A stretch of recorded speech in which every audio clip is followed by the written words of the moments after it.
بسم اللہ الرحمن الرحیم الحمد للہ وکفا وسلام علی عبادہ الذین اصطفى اما بعد فاعوذ باللہ من الشیطان الرجیم بسم اللہ الرحمن الرحیم ولولا دفع اللہ الناس بعضهم ببعض لهدمت صوامع وبيع وصلوات ومساجد يذكر فيها اسم الله كثيرا ولينصرن الله من ينصره ان الله لقوي عزيز صدق اللہ العظیم۔ پچھلے کئی دنوں سے ہم اس مسئلے پر گفتگو کر رہے ہیں کہ شریعت اسلامیہ نے انسانوں کے حقوق کی جو پاسداری کی ہے اور انسانوں کے حقوق ہیومن رائٹس کی جو تعلیم دی ہے اور عملی طور پر اس کی جو مثال قائم کی ہے، دنیا کا کوئی دوسرا مذہب اس کی مثال پیش کرنے سے قاصر ہے، یعنی دنیا اس کی مثال پیش نہیں کر سکتی۔ چنانچہ اسلاموفوبیا کے جو سوالات ہیں ان میں سے ایک بنیادی سوال کہ قرآن اور اسلام غیر مسلموں کے قتل کرنے کا حکم دیتا ہے۔ چنانچہ اس کا جواب ہم نے تفصیلی دیا کہ اس کی دلیل میں قرآن کی جو آیت پیش کی جاتی ہے وہ دراصل عام مشرکین کے لیے نہیں بلکہ ان قبائل کے بارے میں ہے جن قبائل نے مسلمانوں سے وعدہ خلافی کی تھی، عہد کو توڑا تھا، اس جرم کی وجہ سے اس کو قتل کرنے کا حکم دیا تھا۔ چنانچہ آج بھی ہمارا یہ دعویٰ ہے کہ اسلام نے سن عیسوی 7 میں دروازہ بند کر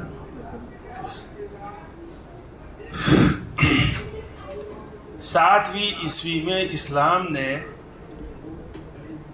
انسانوں کے حقوق کو، مسلمانوں کے نہیں، انسانوں کے حقوق کو ریاستی قانون بنا کر پیش کیا تھا۔ دیکھیے میں جو بول رہا ہوں اس پر آپ دھیان دیں۔ 7ویں صدی عیسوی میں اسلام نے انسانوں کے حقوق کو ریاستی قانون یعنی آئین، کسی ملک کا آئین، یہ بہت اسٹرانگ ہوتا ہے، ملک کا آئین اور کنسٹیٹیوشن بڑا مضبوط ہوتا ہے، اس کی بنیاد پر اس ملک کے جو شہری ہے، سٹیزن، ان کے حقوق کی حفاظت کی جاتی ہے۔ چنانچہ آج ہم ہندوستان میں مائنورٹی میں ہیں لیکن ہم اسلام کی تبلیغ کر سکتے ہیں، ہم اذان دے سکتے ہیں، مسجد بنا سکتے ہیں، نماز پڑھ سکتے ہیں، برقع پہن سکتے ہیں، ہماری جتنی اسلامی اور مذہبی جو اقدار ہے اس پر ہم عمل کر سکتے ہیں، اس لیے کہ یہ ہمارا آئینی حق ہے، کانسٹیٹیوشن نے ہمیں یہ حق دیا ہے۔ چنانچہ انفرادی طور پر اگر کوئی ہم پر حملہ کرے تو یہ الگ بات ہے، لیکن ریاستی عدالت اور حکومت ہمیں روک نہیں سکتی۔ وہ بات الگ ہے کہ ابھی جو حکومت ہے وہ اس کو نہیں مانتی اور یہ کنسٹیٹیوشن کو بدلنا چاہتی ہے، یہ ایک الگ مسئلہ ہے۔ لیکن میں اصل جو بتانا چاہتا ہوں کہ جب کسی قانون کو ریاستی اور ملک کا آئین کا درجہ دیا جائے تو پھر وہ بڑا مضبوط اور اسٹرانگ ہوتا ہے۔ چنانچہ شریعت اسلامیہ نے انسانوں کے حقوق کو ریاستی قانون بنا کر پیش کیا اس وقت جس وقت دنیا میں قبائلی نظام تھا، ٹرائبل نظام تھا اور طاقتوں کے بنیاد پر نظام چلتا تھا، دنیا کا سسٹم کوئی پراپر سسٹم نہیں تھا۔ اس وقت شریعت اسلامیہ نے انسانوں کے حقوق کو قائم کیا